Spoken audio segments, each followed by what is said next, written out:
बिस्मिल्लाहिर्रहमानिर्रहीम नहमदुहु व नुसल्ली अला रसूलिहिल करीम अम्मा बाद। रबीउल अव्वल का पैगाम क्या है हमारे नाम। हुज़ूर अलैहिस्सलातु वस्सलाम की विलादत बासआदत का मुबारक महीना है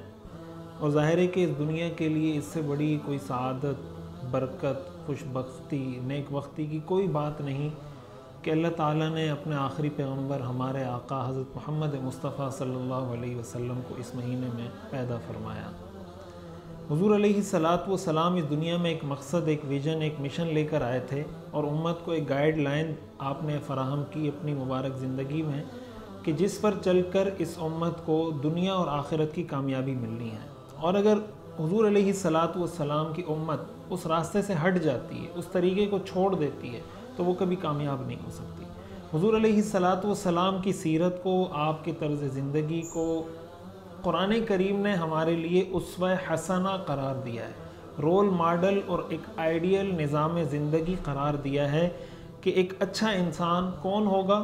एक अच्छा मुसलमान कौन होगा, एक अच्छा शोहर कौन होगा, एक अच्छा भाई, एक अच्छा बेटा। किसी भी जिहत से आप ले लें, किसी भी ज़िंदगी के शोबे को ले लें, किसी भी एस्पेक्ट ऑफ लाइफ को ले लें, उसमें बेहतरी का क्राइटेरिया, स्टैंडर्ड और मेयार क्या होगा, वो सिर्फ़ और सिर्फ यही है कि कौन अपनी ज़िंदगी के किस शोबे में हुज़ूर अलैहिस्सलातु वस्सलाम की सीरत को कितना फ़ॉलो करता है। बहैसियत मुसलमान जब अल्लाह ताला ने हमारे लिए हुज़ूर को रोल मॉडल करार दे दिया, तो अब इसके लिए सबसे अहम बात यह है, अगर हम हुज़ूर अलैहिस्सलातु वस्सलाम पर ईमान लाते हैं, हुज़ूर से इश्क व मोहब्बत का दावा करते हैं, तो हमारे लिए सबसे अहम बात और सबसे अहम पैगाम यह है कि हम हुज़ूर अलैहिस्सलातु वस्सलाम की सीरत को पढ़ें, आपकी सुन्नतों को पढ़ें, उनको समझें, फिर उनको फॉलो करें। अगर हम महज ज़बानी दावा तो करते हों लेकिन हुज़ूर अलैहिस्सलातु वस्सलाम की सीरत से हमें आगाही ना हो, तो ज़ाहिर है कि ऐसी सूरत में हमारे लिए अमल करना मुश्किल है, बल्कि नामुमकिन है कि पहले इल्म आता है उसके बाद अमल आता है। अब ज़ाहिर है कि एक मुख्तसर से क्लिप में हुज़ूर अलैहिस्सलातु वस्सलाम की सीरत तय्यबा का तो ज़ाहिर सी बात है कि अहाता नहीं किया जाता। मेरा मकसद इस क्लिप में ये है कि कुछ बुनियादी चीज़ों की तरफ इशारा कर दिया जाए, तवज्जो दिला दी जाए कि आइंदा मुस्तक़बिल में हम अपनी प्रैक्टिकल लाइफ में, अमली ज़िंदगी में जब हम अपनी ज़िंदगी गुजारें, अपने बच्चों की तरबियत करें, तो ये सारी चीज़ें हमारे सामने हों और हमें पता हो कि कहाँ कहाँ हमारी ज़िंदगी में खला है, कहाँ कहाँ हमारी तरबियत में, हमारे अमल में कमी और कोताही है, ताकि हम उसको बेहतर करके अपने निज़ाम ज़िंदगी को, अपनी ज़िंदगी को, अपने बच्चों की ज़िंदगी को, अपने निज़ाम को, अपने सिस्टम को, अपने मुल्क के निज़ाम को बेहतर कर सकें।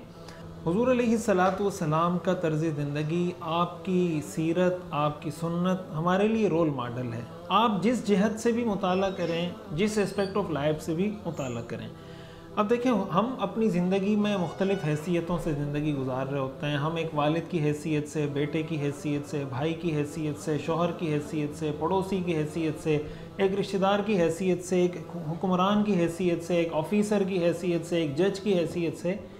हम ये देखें कि अगर बहैसियत वालिद में अपनी औलाद की तरबियत कर रहा हूँ, तो क्या मैं औलाद की तरबियत में उन उसूलों पर अमल कर रहा हूँ जो उसूल हुज़ूर अलैहिस्सलातु वस्सलाम ने अपनी अहादीस में हमें बताया कि बच्चों की तरबियत कैसे करनी है, और जो हुज़ूर अलैहिस्सलातु वस्सलाम ने प्रैक्टिकली हमें करके दिखाया कि इस तरीके से औलाद की तरबियत की जाती है। अब ज़ाहिर है कि इसके लिए उसको स्टडी करना पड़ेगा। अगर एक भाई और एक भतीजे और एक भांजे की हैसियत से, एक रिश्तेदार की हैसियत से हम देखना चाहें कि रिश्तेदारों के क्या हुकूक हैं और रिश्तेदारों के साथ ज़िंदगी कैसे गुजारनी है, तो हमें उसका पता हो। हुज़ूर अलैहिस्सलातु वस्सलाम ने क्या इरशाद फरमाया कि जो शख्स ये चाहता है कि उसके रिज़्क़ में बरकत हो, उसकी उम्र में बरकत हो, तो उसको चाहिए सिला रहमी करें। हम अपनी ज़िंदगी का मुताला करें कि हमारी ज़िंदगी में अपने रिश्तेदारों के लिए हमारे पास कितना वक्त है, आया हमारे पास रिश्तेदारों के लिए वक्त है या नहीं। बाज़ औक़ात तो ये होता है कि हमारे पास अपने बच्चों के लिए वक्त नहीं होता। हम ये कहते हैं बच्चों के लिए कमा रहे हैं, बच्चों के लिए मेहनत करते हैं, दिन रात हम मेहनत कर रहे हैं, पैसा कमा रहे हैं, लेकिन तरबियत जिस मकसद के लिए ये पैसा कमा के हम उन पर लगा रहे हैं कि वो सोसाइटी के एक अच्छे इंसान बने, कल हमारी आंखों की ठंडक बने, वो वक्त हम उनको नहीं दे पा रहे, जिसकी वजह से बच्चे मोबाइल में लगे होते हैं, गेम खेल रहे होते हैं, सोशल मीडिया इस्तेमाल कर रहे होते हैं, वीडियोस देख रहे होते हैं और न जाने किन किन एक्टिविटीज़ के अंदर वो इन्वॉल्व हो रहे होते हैं, लेकिन उनकी तरबियत बड़ी मुतासिर हो रही होती है। इसी के साथ साथ एक शौहर की हैसियत से हुज़ूर अलैहिस्सलातु वस्सलाम की सीरत तय्यबा क्या है, आपकी हयात तय्यबा क्या है, आपका अपनी अज़वाज मुतहरात के साथ रवैया कैसा था, एक शौहर को बीवी के साथ कैसा रवैया रखना चाहिए। क्या एक शौहर एक जाबिर हुक्मरान और एक ख़तरनाक किस्म का आदमी होता है कि जब घर में दाखिल हो तो सब पे वहशत तारी हो जाए और हर आदमी पे सुकूत तारी हो जाए कि पता नहीं अब क्या हो जाएगा, अब ये प्लेटें पटक के मारेगा और शीशे तोड़ेगा और पता नहीं क्या कुछ इधर उधर की क्या कुछ तहोबाला कर देगा घर के अंदर। ये वो चीज़ है कि अगर हमें इसका पता ना हो और हमें ये पता ना हो कि बीवी के हुकूक क्या हैं और बीवी को पता ना हो शौहर के हुकूक क्या हैं, और फिर हम हुकूक से ज़्यादा अपने फ़राइज़ पे तवज्जो दें कि मेरी ज़िम्मेदारियाँ क्या हैं, मेरे फ़राइज़ क्या हैं, कि कौन से फ़राइज़ हैं, कौन सी ज़िम्मेदारी हैं जो मैं अदा करूँगा तो उसका हक़ भी उसको मिल जाएगा और जब वो अपने फ़राइज़ अदा करेगा तो मेरा हक़ भी मुझे मिल जाएगा। इस तरह रिस्पॉन्सिबिलिटी जब हम अपनी फुलफ़िल करेंगे तो हर एक को उसका राइट मिल जाएगा। इसके अलावा ज़ाहिर है कि हुक्मरानों के लिए भी एक खलीफा वक्त हो या हुक्मरान वक्त हो, वज़ीर आज़म हो या सदर हो या किसी अदालत का जज हो, उसको पता होना चाहिए कि कुरान के रहनुमा उसूल क्या हैं,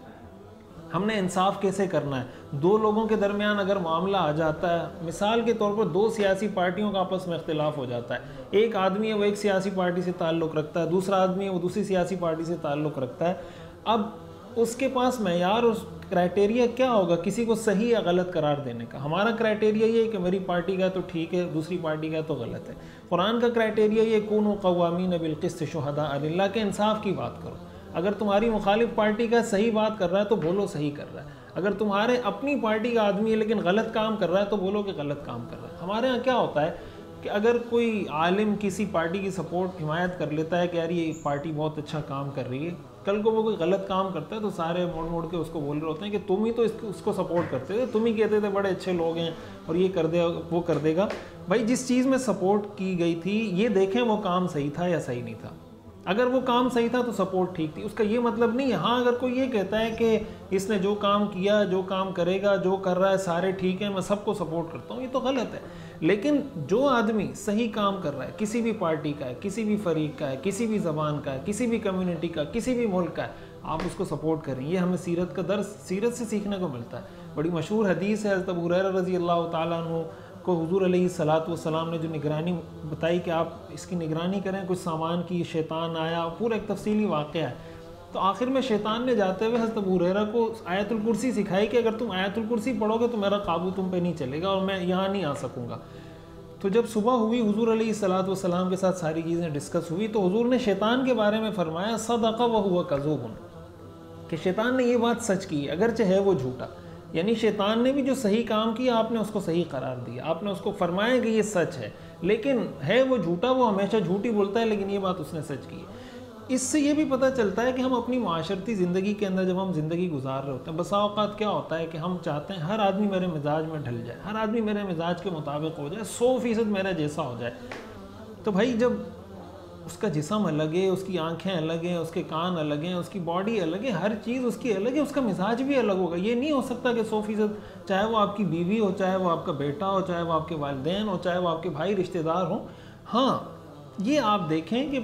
50, 51, 52, 55, 60% वो आपके मुताबिक चल रहा है, सेटिंग आपकी सही है, तो बस आप ज़िंदगी गुजारें उसके साथ। हर चीज़ में इस तरह की परफेक्शन चाहना तो आप उस वक्त इसकी डिमांड कर सकते हैं जब आदमी खुद फुली 100% परफेक्ट हो। ज़ाहिर है कि ये पॉसिबल नहीं है कि एक इंसान 100% हर फील्ड में, हर आदमी के साथ, हर शोबे में परफेक्ट हो। तो जिस तरह आपकी कमी कोताही को दूसरे लोग बर्दाश्त कर रहे हैं, दूसरे की कोताही को आप बर्दाश्त करेंगे तो एक माशरा सही तरीके से और सही सिमत में सफ़र